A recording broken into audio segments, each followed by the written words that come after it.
I'm gonna pull a little trim down. There we go. Because I don't mind eating the mic. Because the air's on, I'd rather have the air than a hot mic.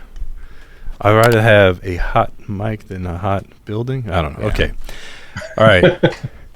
Everybody, welcome back. Today we have an amazing episode. We're super excited because we're talking about something we have absolutely no idea what we're doing. Right. We're going to deep dive into a subject we know nothing about. Yeah. But it's a question that I get all the time. Yes. And that is, okay, let's talk about connectivity. You know, what is the best way to travel and have Wi-Fi, cell service, all of that, right? Right.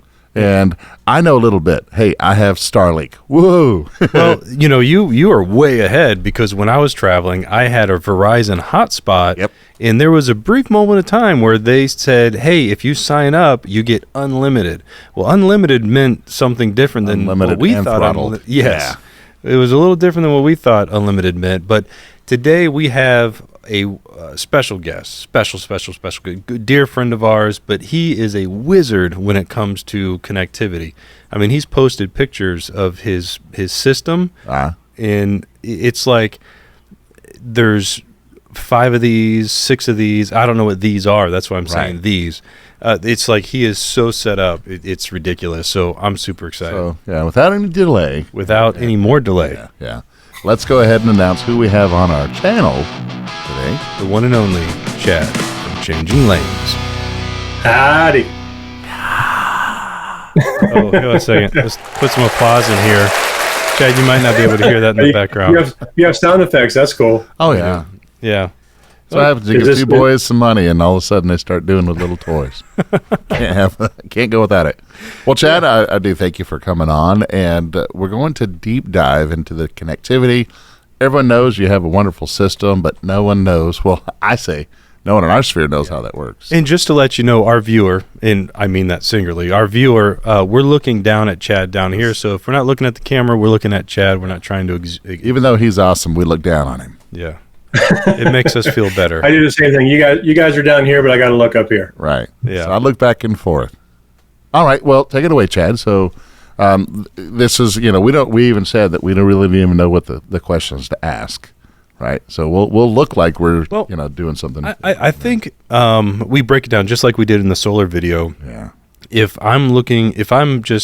It's me and I just want to have cell service everywhere in the country. That's kind of a big deal because depending on your carrier, you may not have cell service. Like T-Mobile does well in the city, but not in certain areas. Now, what if I have kids and I want to do streaming everywhere? You know, that's a whole nother setup. And then what if I'm a full-time worker out on the road where I need constant connectivity and sometimes some decent upload speed? Isn't it funny? I want an RV and I want to limit what RVing is like, but then I need everything. Well, I think that's the same thing with solar. Yeah. I mean, it's like I'm a minimalist with 5,000 watts on the roof and 2,000 amp hours of batteries. I want to have everything, and I want to dodge to pull it. You know, that's just asking too much.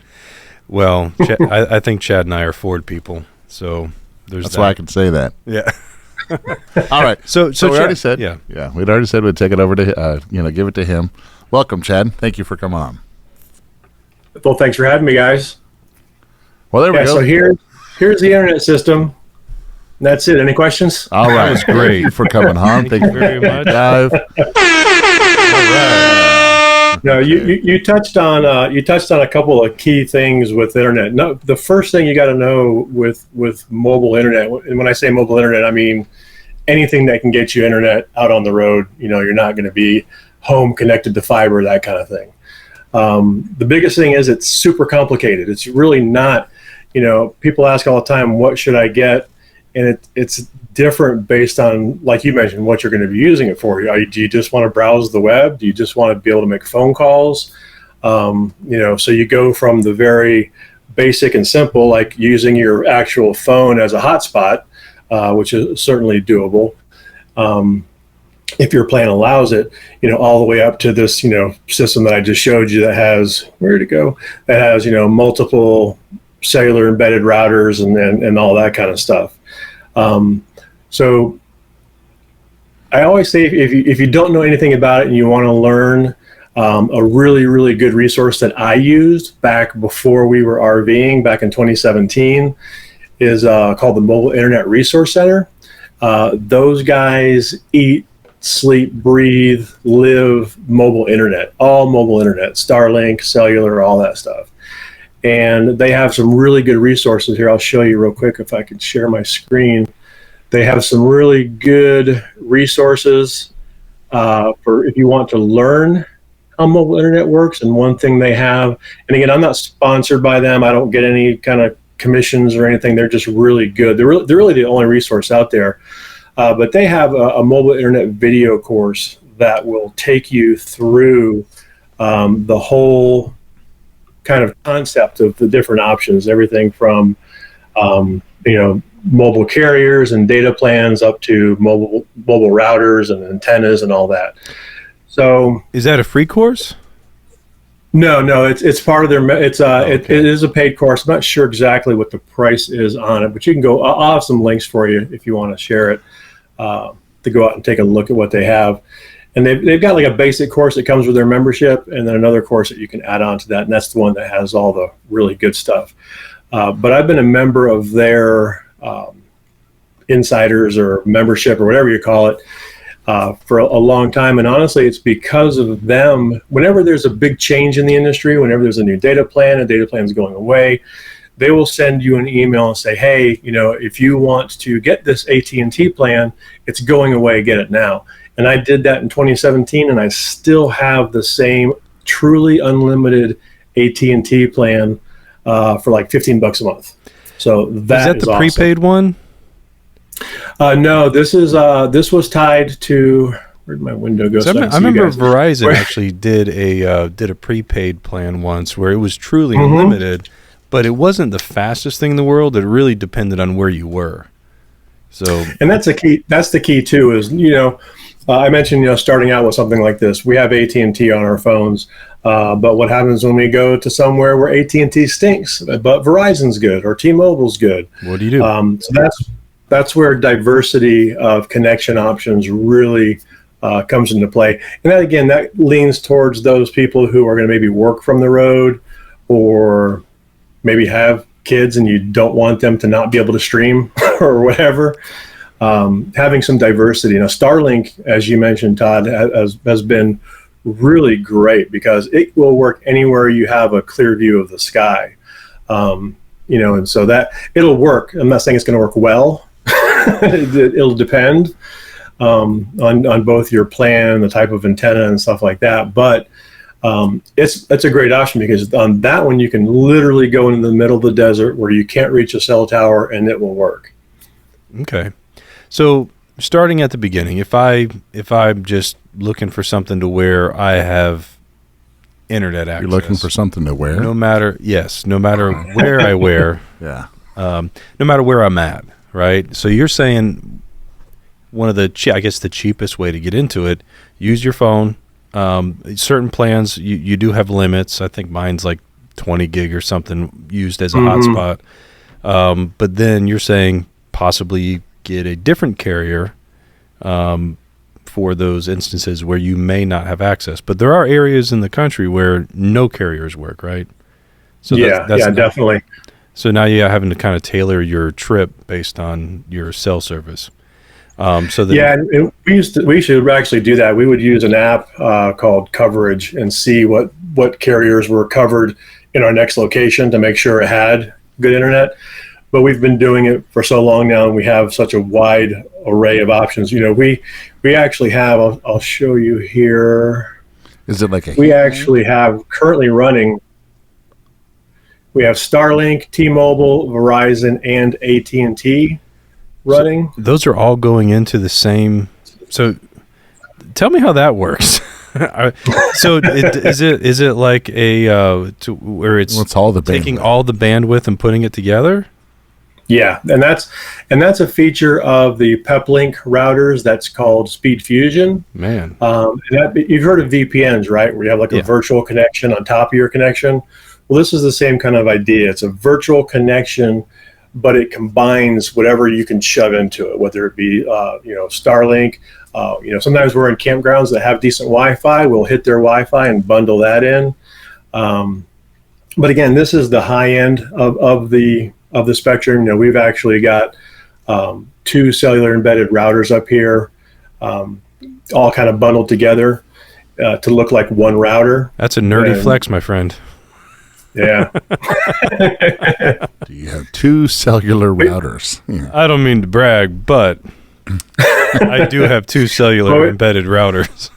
But yeah, but like you're saying, just having some diversity is good. So, you know, if you've got your phone plan and then you've got like a Verizon plan on a mobile device like this, a little hotspot, you know, a lot of people, that's all they need. They just want to be able to stream some TV and things like that. The catch always comes into what you mentioned, which is the unlimited. What is unlimited? You know, right. And most of the time it means, oh, you can stream as much as you want up to 22 gigabytes, and after that we're going to cut you down to like dial up, you know, nerf AOL speeds. Gonna nerf you. Did that happen? So technically Todd? it's unlimited, but in reality a lot of them are not. I think Todd's internet went out, and then he had to use his hotspot on his phone, and then he couldn't even open an email because he got put in bandwidth prison. I know, and you know what it was? Now I have a VPN, and my VPN couldn't connect, and it doesn't like tell you the VPN doesn't connect. So all I did once I figured that out, I went in, turned it off, turned it back on, and everything popped back. Oh, that's what it was? Yeah. Oh. So this is why we have Chad on here. You got a question about your RV? I can help out. Yeah. You got a question about food? I can help out. But I know my limits. So if somebody, we got comments already about, you know, what do you guys do for wireless connectivity? Yeah. I get that a lot. Can you teach on that? I'm like, no, I can't. And it seems like you have the option of getting a couple different types of phone services, but that one really is probably going to be the most limiting, right? Especially when it comes to hotspot. And probably the most costly. Yeah, you know, using your phone as a hotspot. I know a few years ago it used to be you had to like buy an extra option to be able to use your phone as a hotspot. I don't think it's like that anymore, but it still may depend on your plan. Sometimes your plan will specify you can have so many gigabytes of on-device data and then so many gigabytes of hotspot data. But you're right. The key is they're just a little bit limited. Additionally, as an actual mobile device, it's a little bit limited too. The Wi-Fi, as far as being a Wi-Fi hotspot sort of router, isn't always great. It's typically going to be inside your RV, so it's going to have to go through the walls. And if you've got something like an Airstream with metal surrounding you, that can really be an issue. It's a rolling Faraday cage. Exactly. You know, but you know, again, one step up from that would be something like this little hotspot here. Some of these actually have, I'm not sure if this one does, some of these actually have antenna ports, so you can connect an external antenna. Our first revision, our first internet, if you go back onto our website and just search internet, you'll see we've done 4 videos now. If you go back to the first one, we were actually using hotspots and a little router called a Wi-Fi Ranger that could connect to the hotspot over USB. And then from the hotspot, I connected to a little suction cup antenna on the window and use it that way. And so then it would be a matter of whenever I got to a site, I have to test each window and see which one has the best signal. It can get to be a mess, but you know what we have now is we've got an antenna on the roof. So if you look at this, picture here, you can see the one on the left there with all the wires going up and out. That goes up to what's called an 11-in-1 antenna. It's 11 antennas in one up on the roof. Wow. But that's another thing you're going to learn too, is there's a thing called MIMO, which is multiple in, multiple out. And most phones now and routers support that. And all that means is rather than having one antenna talking to the tower, you might have 2 antennas. That's 2x2 MIMO. In the 5G world, you've got 4 antennas, and all 4 of those antennas can talk at the same time on different frequencies and kind of bundle it all together. So the more antennas you can have, the better, and the higher you can get them, the better. You know, back to your talking about out in the middle of the desert where there's no cell signal, you can sometimes put an antenna up on a pole really high and get that line of sight to the tower and have it work. So some people, talk about the range extenders, and some RVs actually come with those built in. What's your what's your take on those? If it's a Wi-Fi booster, and we used to use one, the big thing with the Wi-Fi booster is, you remember I talked about that MIMO where you've got 4 antennas talking, right? So you've got 4 antennas talking. The trouble is that cellular booster only talks on one channel. So I see people sometimes who have this, have the booster up and running like all the time. And that's really not the way to go, because if this guy has 4 antennas in it and it gets a good connection, don't even mess with a booster, because as soon as you put the booster in, it limits this thing down to 1 channel versus 4. So you can actually hurt your performance by using a booster if you're already in a decent signal area. If the booster should only be used if you're far, far away, from the actual cell towers. Okay, so if you just learned something, go ahead and hit the like button and comment down below. That was awesome. Yeah, I have no clue. I had no idea. I used to use the Wi-Fi Ranger. You're taking notes. You are actually taking notes. I see it. You don't have to. You can just play this back. There you go. That's not how it worked. Okay, so yeah, I used to use it all the time regardless. And the one I had, you actually had to go in, log into it, and set up the IP. And it was very cumbersome. So I eventually just stopped. That's the thing, stuff has gotten better. I mean, they're making it a lot easier now to turn on your hotspot and connect, but it's still very complicated. I mean, if you don't understand something like I just mentioned, and you think, oh, I got a booster, I'm just going to boost all the time, you could actually be hurting your connection versus helping it. So what if you got 4 boosters? Bam. I don't know. I think it would create a rip in space-time, and you would probably... Right. Just disappear. I think they would probably talk over each other. I don't think it would work. I'm just saying, so that we can get all 4. Yeah. Okay, so you've got multiple. The better thing to do is what we used to do. Rather than put up a booster antenna to an actual booster, was I would put up a 4x4 MIMO antenna on a pole and just basically extend the reach of my actual antenna higher. Yeah.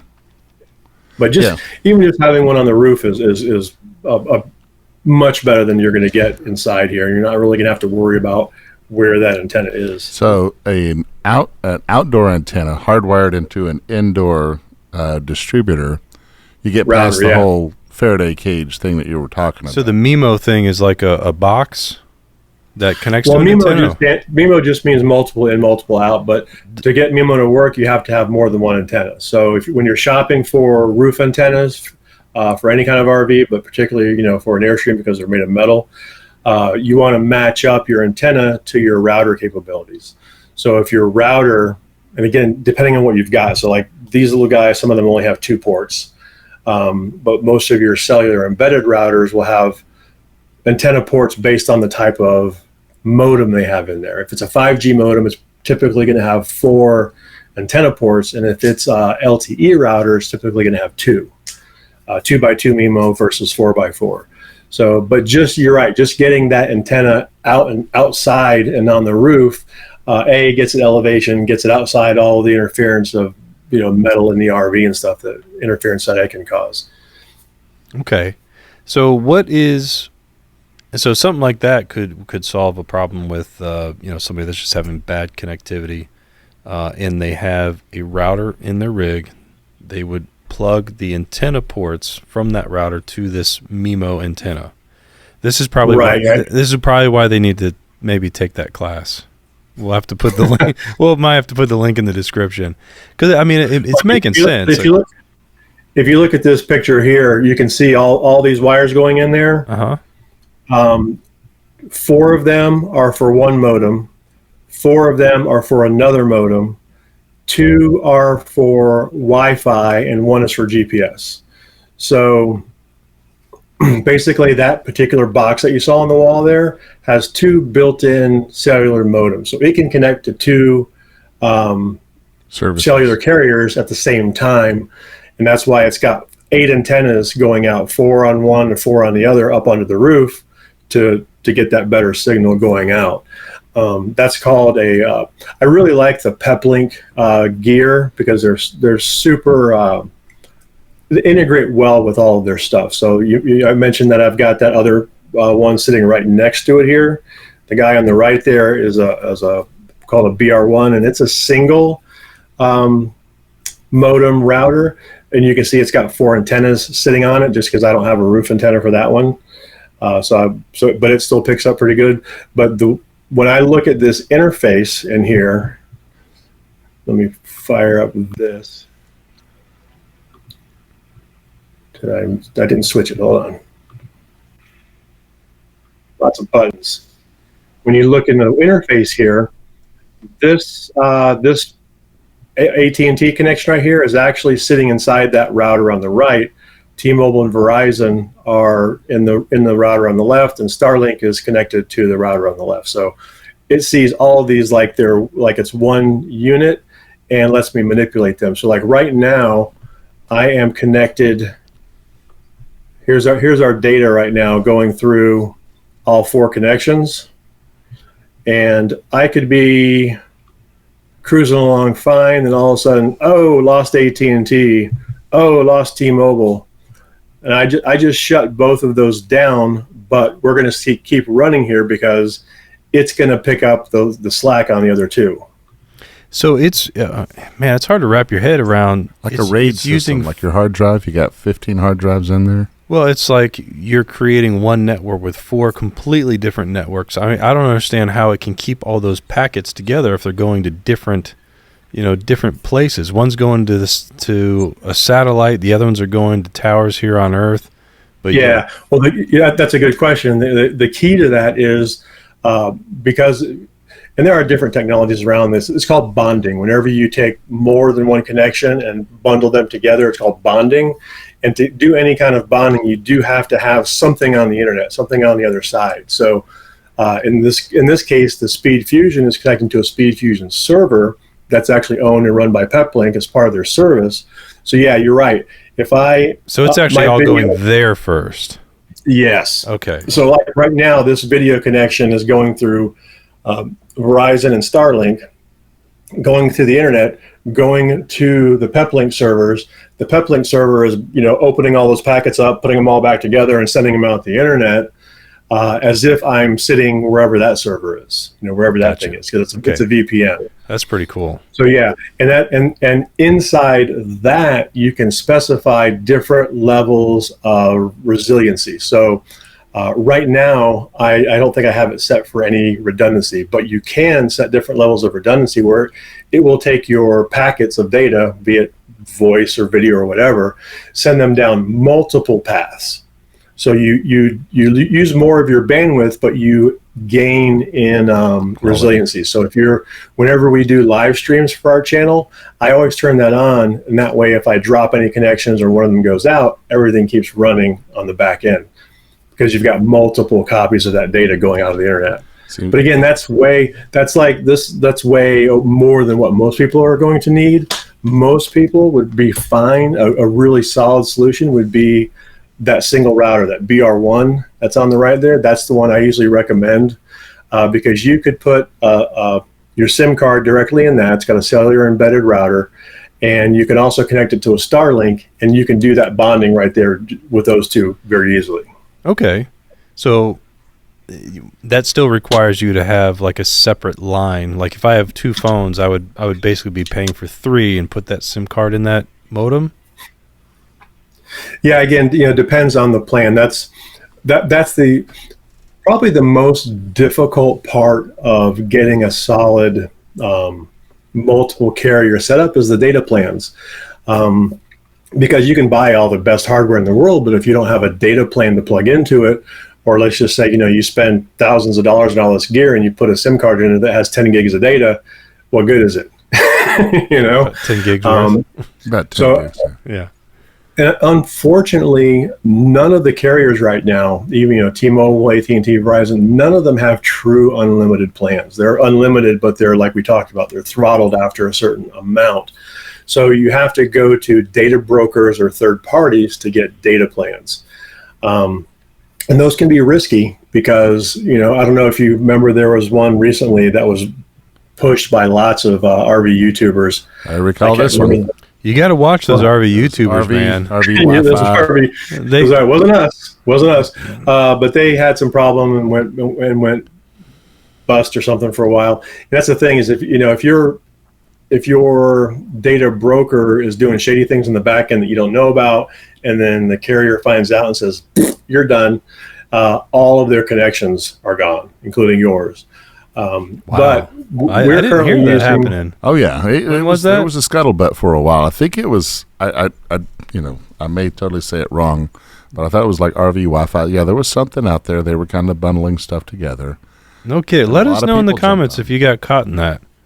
Our viewer, let us know if you got caught in that. We'd like to know. But it is a little bit of a risk, so you do have to know that going in. Is there anybody you would recommend? Or after that, I don't recommend anyone. No, I do. I do. I recommend Mobile Must Have. Mobile Must Have is our partner for both the hardware and the data plans. Okay. So you can only buy a data plan with them if you also buy the hardware. They kind of bundle it together. But they do have some that are kind of unlimited. They're up to like a terabyte. And most people aren't going to use a terabyte in a month. We do, simply because we have all of our video files that we're uploading to Dropbox. I was about to say, yeah, that's about average. No, that's the data capture of the hard part. So there are two that our data plans right now. I mentioned we have that AT&T plan that we've had since 2017 that's still chugging along. And whenever I call or do anything with AT&T, I always start the conversation out with, "Do not, under any circumstances, change my plan," because if they do, they'll cut that off. We have our T-Mobile plan through Mobile Must Have. T-Mobile has, just in the last couple of years, really rolled out 5G in a spectacular way, in that they have a certain frequency band that can reach farther than a lot of other carriers. I was hearing it's a that. lower frequency. Okay. I heard something like that they were actually doing really well with the 5G.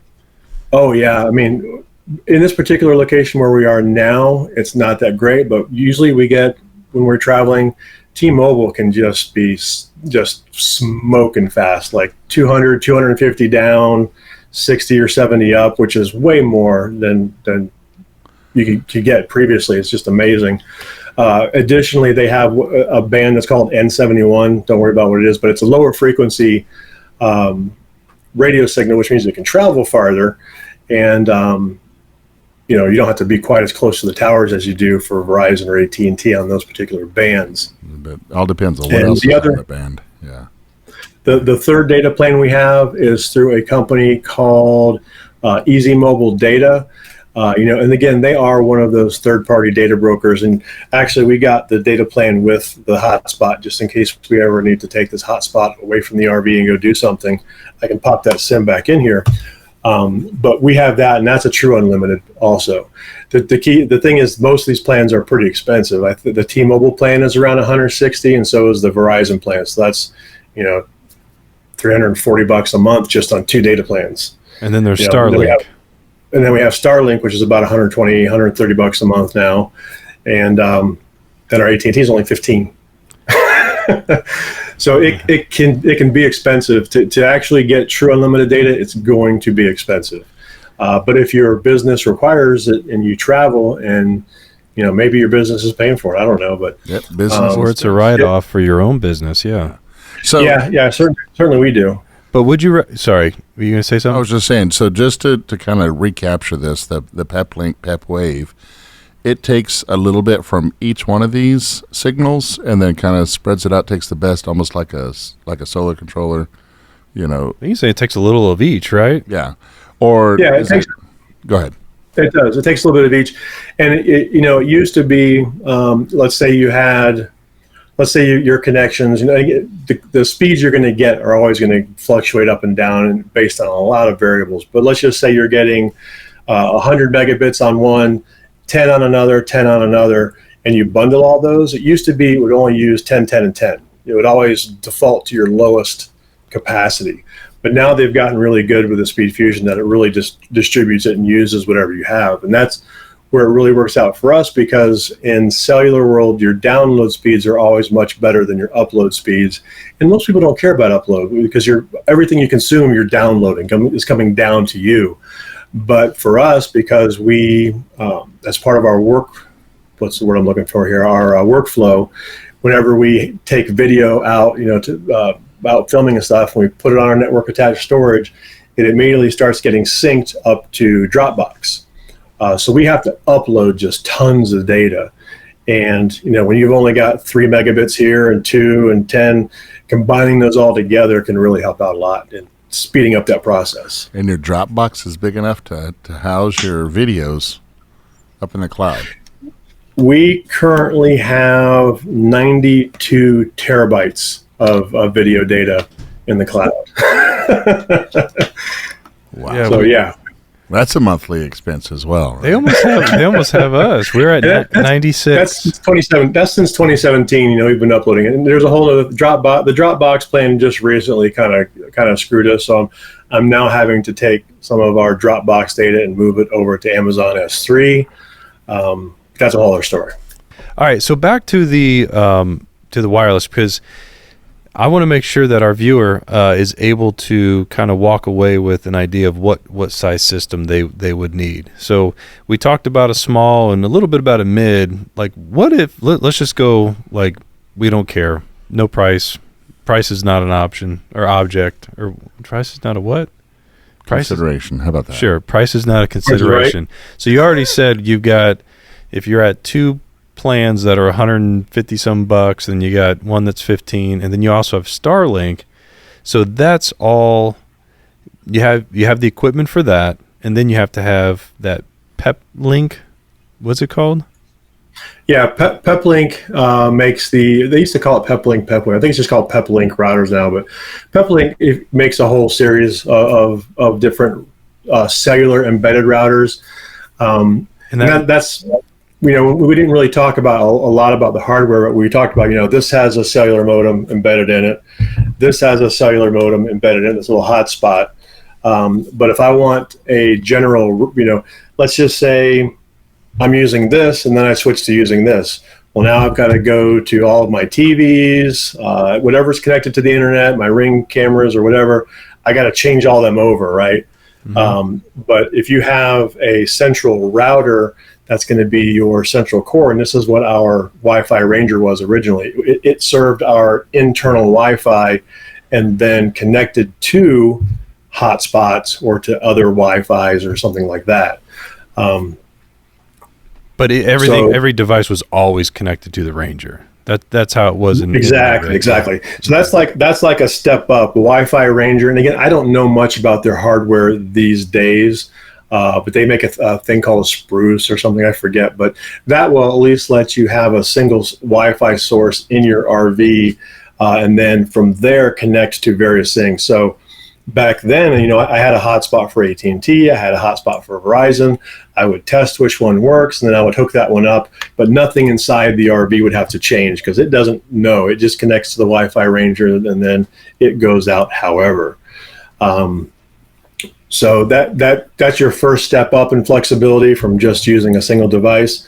And then the next step up from that is a cellular embedded router, meaning that the router, like the Wi-Fi Ranger or whatever, the router has the cellular modem built right into it. So there's no one device talking to another device going to the internet. It's all right there. And that generally tends to perform much better too. Okay. Another thing we haven't talked about is Wi-Fi as WAN. So another thing that I can do with all the Peplink routers for sure, but even the Wi-Fi Ranger, is I can connect, instead of connecting to a cellular source or to Starlink, I can connect to another Wi-Fi. Now, when we first started RVing, I thought, oh, that'll be so cool. I can just connect to campground Wi-Fi and be golden.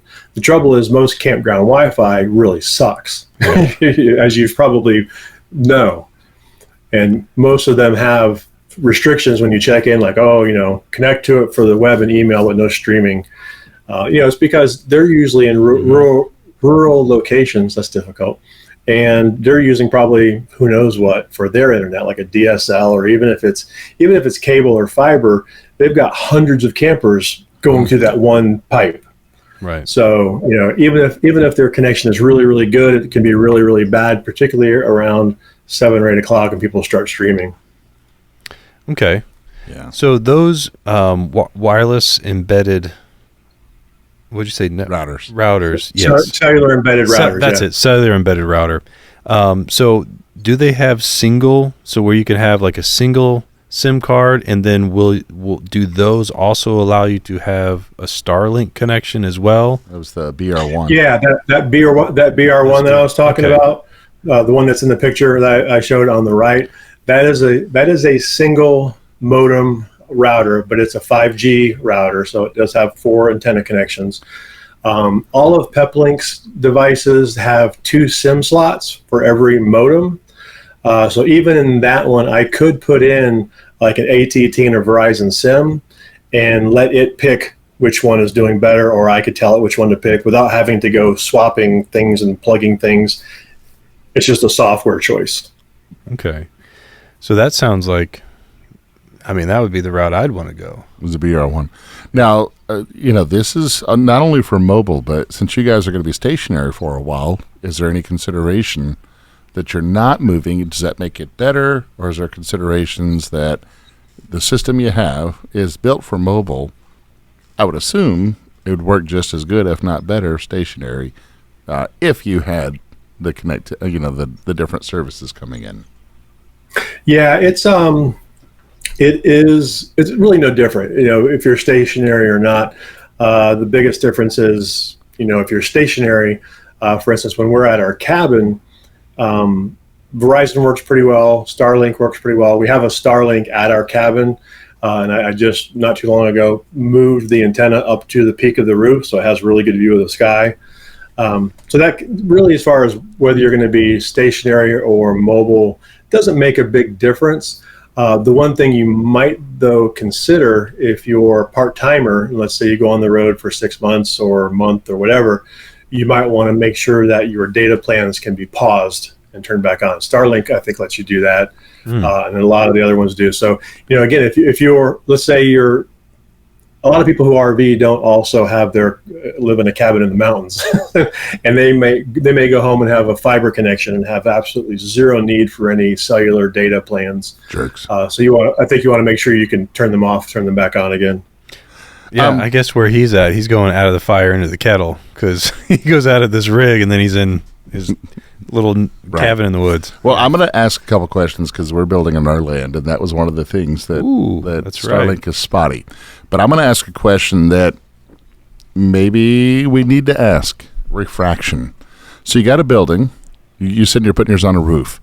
And I know with our cell service, because we actually have fiber coming into our RV park, and it is still difficult to broadcast that out. We get heat maps, everything else, and how to actually get all this set. But part of the problems, these radio signals going over water and metal roofs, it refracts the signals, so it's really hard to pick those up.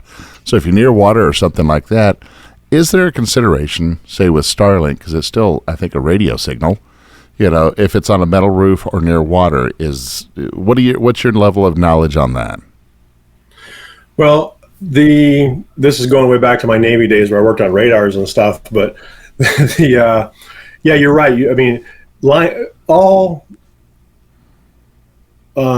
wireless communication is just light, right? Radio waves are still just light, and depending on the frequency of that light, it can either pass through things or get bounced off them, and like I said, sometimes refract. Sometimes it just kind of messes with the signal. So most cellular signals obviously are of a wavelength that goes through, like most wood, and you can get it in your house and things like that. But that's why an Airstream that's a big metal Faraday cage is usually not great for reception inside. But as far as like Starlink, again, yeah, it's still radio waves, but as long as it just has to have a clear view of the sky. That's all it needs. It's the way the Starlink antenna works is amazing because it's a flat thing, right? But it's a phased array of I forget how many antennas are actually in that flat face, and they use constructive and destructive interference to basically point a beam, almost like the antenna's moving, but it's not. It's all just done in software. That's cool. How it can actually track those satellites. If you've ever seen, the big deal with Starlink satellites is they're in low Earth orbit versus the old satellite style, which was a geosynchronous orbit. in just orbital dynamics, if you've got a device that you want to have in geosynchronous orbit, it's got to be far away from the planet. So it takes a long time for the signal to get out there and get back. So like your HughesNet and things like that, if you've probably heard of those before, those were notoriously slow and had a lot of latency. It took a long time for the signals to go back and forth. But the Starlink is just, whatever, thousands of satellites. They're in low Earth orbit, so they can't be geosynchronous. They've got to be moving constantly, but that phased array antenna can track them. And as it does it, it will notice where it can't see the satellites, and it'll actually build you kind of a picture of anything. So like if you have trees, you'll actually see that tree in that picture. Yeah, when you do the little test with your camera. Through that tree. Yeah. But you're saying that refraction is not an issue, say, with the Starlink, so... Well, not with Starlink. Starlink is just pointing up. So if you're over a lake or whatever, it's I don't think it should really affect it at all. Nice. Okay. And I'm not sure that there's much. I mean, like if you... Well, now I know I can put mine. Right.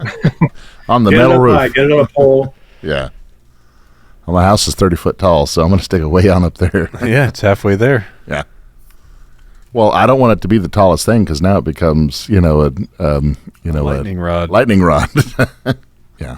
Well, as far as like the park Wi-Fi, I mean, there's so many variables there. That's why if you see a lot of RV parks now that have repeaters like all throughout the park, just because you might have a good signal and then a giant Prevost parks next to you and blocks your line of sight to that antenna.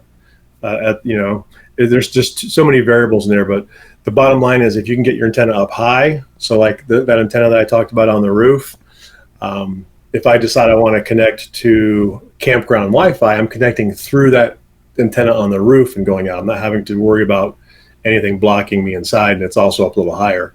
Gotcha. But we've maybe in the past several years found 3 or 4, definitely no more than a handful of RV parks that actually had good Wi-Fi.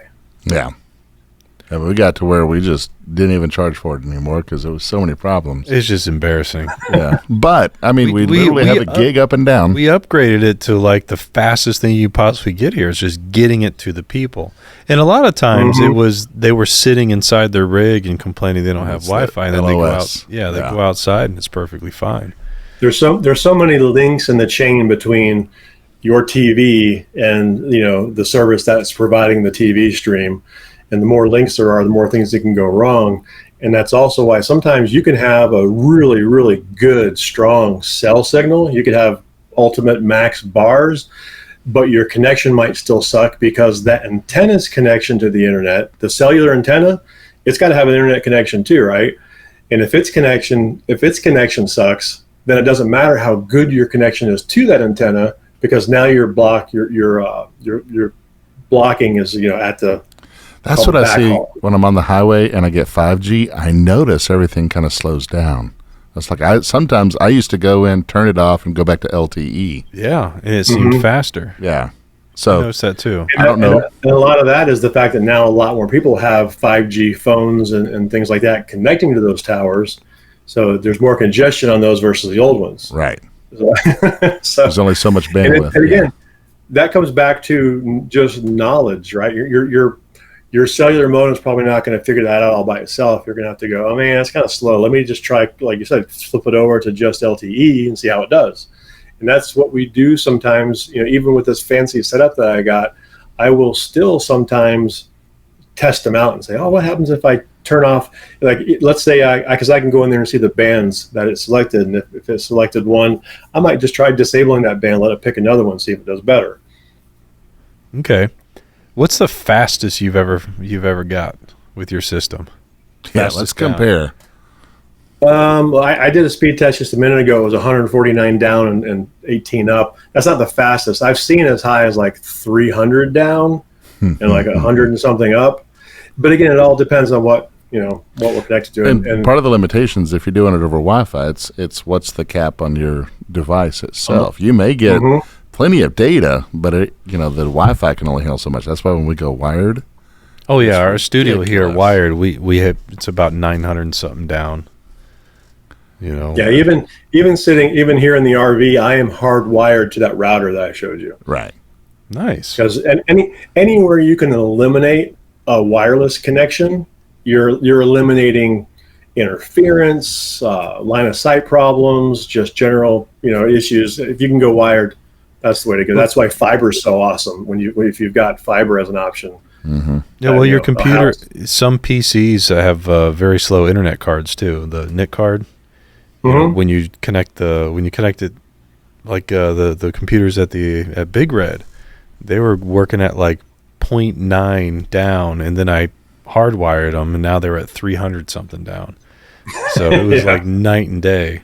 Well, I can tell you side by side, whenever I was dealing with all the connectivity issues here, my PC would pick up the signal because, of course, with the Wi-Fi extenders we have here, your options were 5G, and if it can't find 5G, it dropped down to 2.5. Well, if it's in 2.5, you get all that crap that's in there too.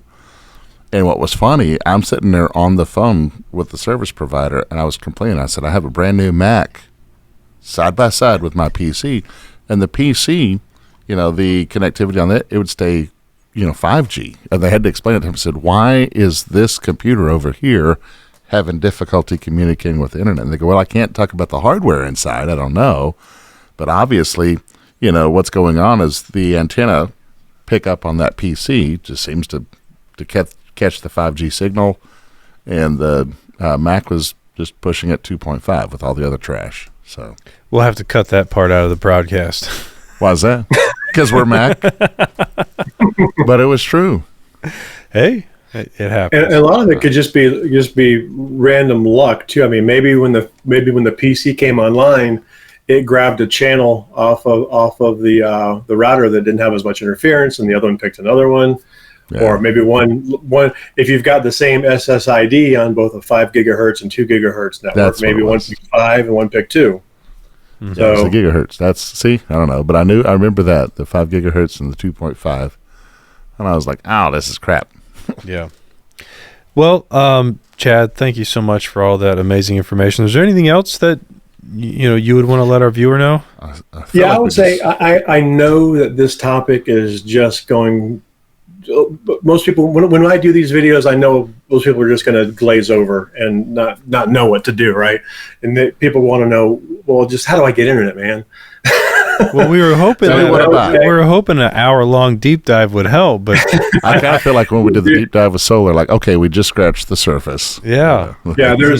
There's a reason that the course that Chris and Cherie at the Mobile Internet Resource Center put out is, it's hours and hours of video. So I would say two things.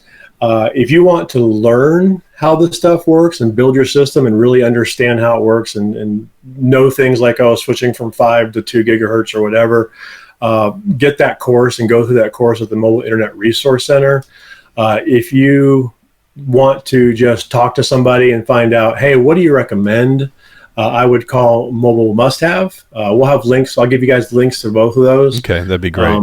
They will help. They will talk to you and say, well, what do you need? And they'll try to get you into a system that is right for you, that you can set up. And they do offer setup assistance remotely and things like that too. So, but yeah, if you just want to kind of have somebody tell you what to get, I would just go straight to Mobile Must Have.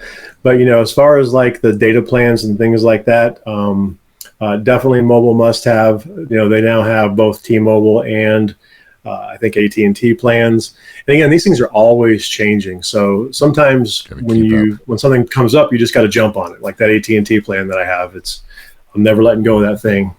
Yeah, I remember when Verizon they were grandfathering, or they were. I had that. We knew. I kept it for the longest time. Yeah, I had it up until last year. Does Mobile Must Have offer the BR1? Yeah. Okay. They sell pretty much. They have a whole slew. They've got. The system that I have is super high end. They have stuff that goes even way higher than that for businesses and stuff like that. So they also have the Peplink gear. Yeah, they have all the Peplink gear. Okay, so and again, I haven't tried. I know there are other options out there, but the Peplink gear seems to be just some of the best supported and the most solid stuff that I've ever used, and it works really well for us. So I can definitely vouch for it. Okay, and you'll send us the BR1 is a great. The BR1 is a great mid to lower level system, and you get a couple of data plans for it, hook it to Starlink or whatever, it'll last a long time.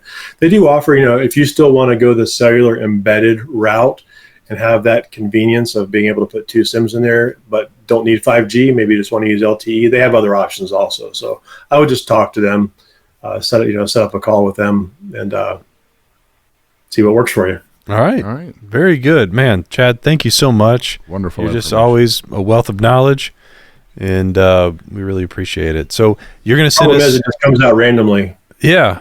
Well, I was told when I was younger that my mind was like a sphere with topics floating around, and every once in a while I just reach out and grab one. So it's great. It's great. So you'll send us the links. We'll put them in the description on where to find this stuff. And if you have any questions or comments, please don't ask us. Leave them in there, and are we going to do a part 2? Yeah, maybe we'll do a part 2. Put them down below. I'll hop on and see if I can get to some of them. There you go. I mean, one other way to learn is to go in the military and do what Chad did. Yeah, piece of cake. Yeah. Yeah, there was no internet when I was in the military. It didn't exist. We just started getting computers with punch cards. No, we didn't have that, but yeah, it was. I worked on a computer that was about the size of a giant cabinet, and it had like 2 CPUs. It was the best 1970s could offer. It was when they were putting the first man on the moon. He was working on that computer. Yeah, it was good. He's young for his age. That's what it seemed like. He looks great. All right. Again, thank you very much, Chad. I appreciate it. And thank you for watching. If you have any questions, go ahead and put them down below. Put them in the comments down below. Go ahead and hit the like and subscribe button, and we'll see you down the road.